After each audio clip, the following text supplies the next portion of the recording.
bring us up to date on your life. You and your daughter are figuring out how this thing works, right?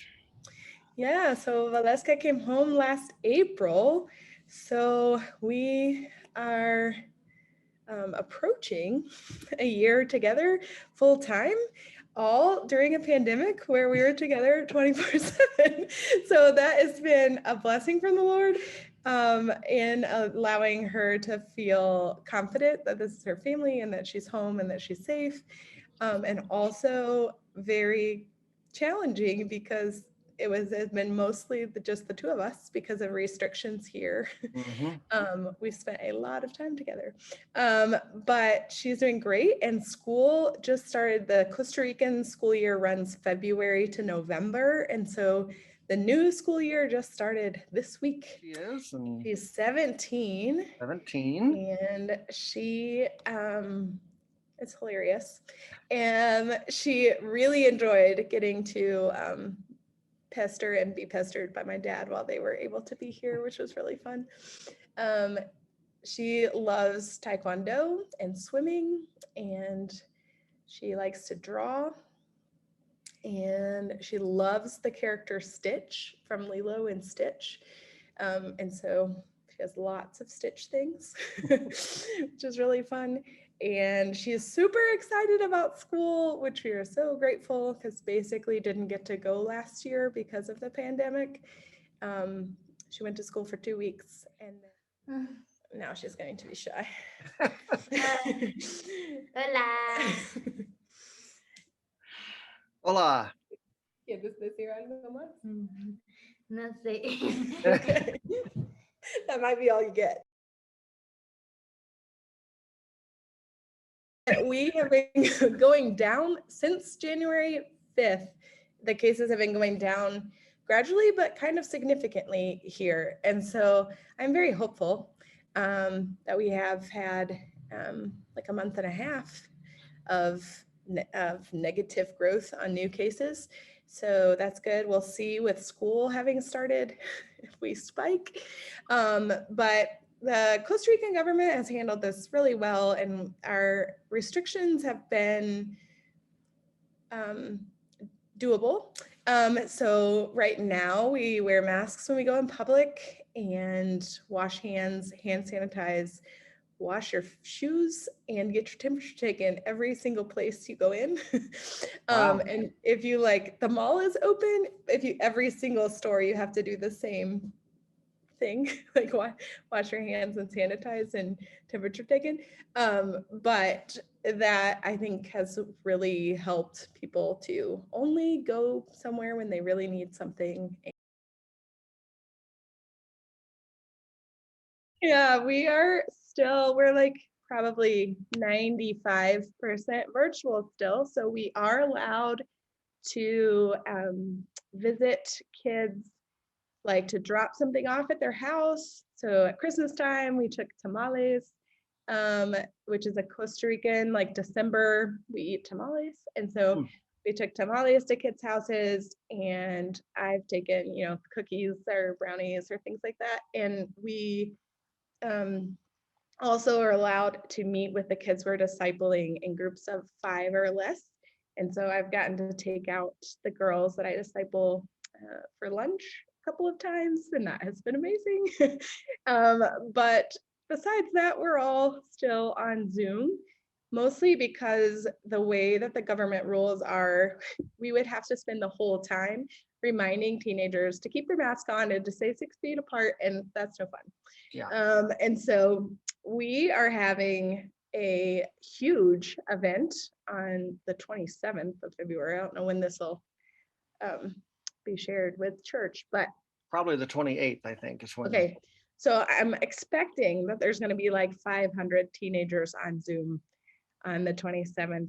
I'm in charge of this event, and today we were figuring, like, if we go over 500, then we're in trouble because we don't have an account that allows that. And so we were trying to figure out how we're registered at 200 already, and so I think we'll hit 500. So I'm excited, but we're celebrating 40 years of ministry in Young Life. And so we're having a big birthday party. We usually have a big dance. And so this will be a little bit different, but we have a former Young Life leader who actually is like an internationally known DJ. And so at the end of the party, he is going to play music and everybody's going to dance at their house.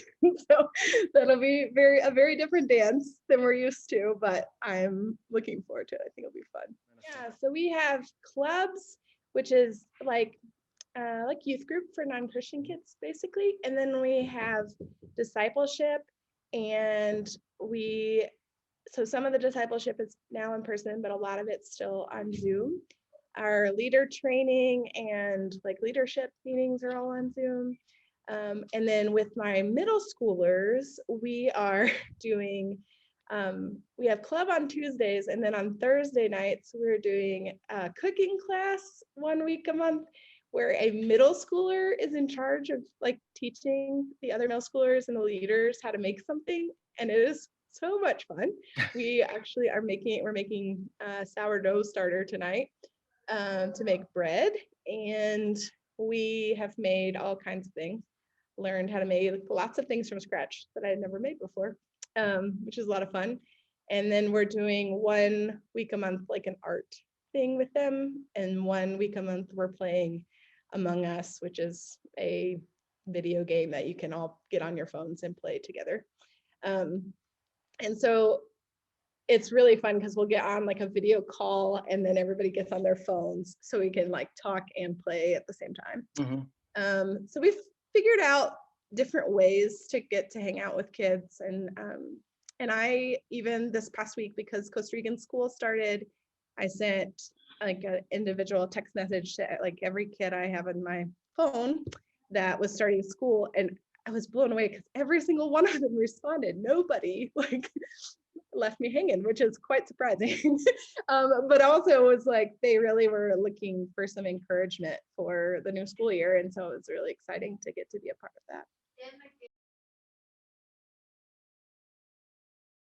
that. We are, I think, just excited to continue to move forward with wisdom and safety, but also wanting to be with kids. So praying that becomes a thing that's possible. One specific prayer is we usually have camps during their winter break in July. And we would really, really like to be able to have a camp, and probably would just be a camp for leaders because of the restrictions on numbers, but we would really, really like to do that. So that's something we're praying for. Another thing I am really praying, there are several of my high school friends that live in houses that are not real safe places. And they have been mostly in their house for like a year, and a lot of them are getting pretty desperate. And so just praying for safety. We lost a Young Life friend to suicide a couple weeks ago, and the reality that teenagers are really dealing with a lot of depression and anxiety and extra stress than normal, and normally being a teenager is not that easy. And so just praying for teenagers all around, and people who have been really affected by domestic violence and poverty, and this has just made that whole situation much more complicated. And so those are the things that I am praying for. And also just that kids would continue to know the joy of the Lord. And that we could meet more kids even when we can't go to where they all are. Because I believe that God knows, I know that He knows their names and where they are, and He can help us get to them. So that would be my prayer.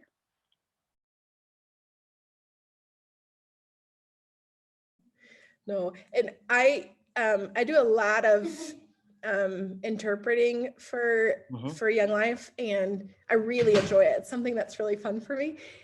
Most of the time, I am doing just one way, like instead of going back and forth. But there's one meeting a month that I had yesterday that I do both. And so everybody just speaks in their native language, and then I just interpret whatever anyone says. And the group on the call is about 50-50 of native languages. And so it's really back and forth the whole time. And yesterday, people were telling funny stories.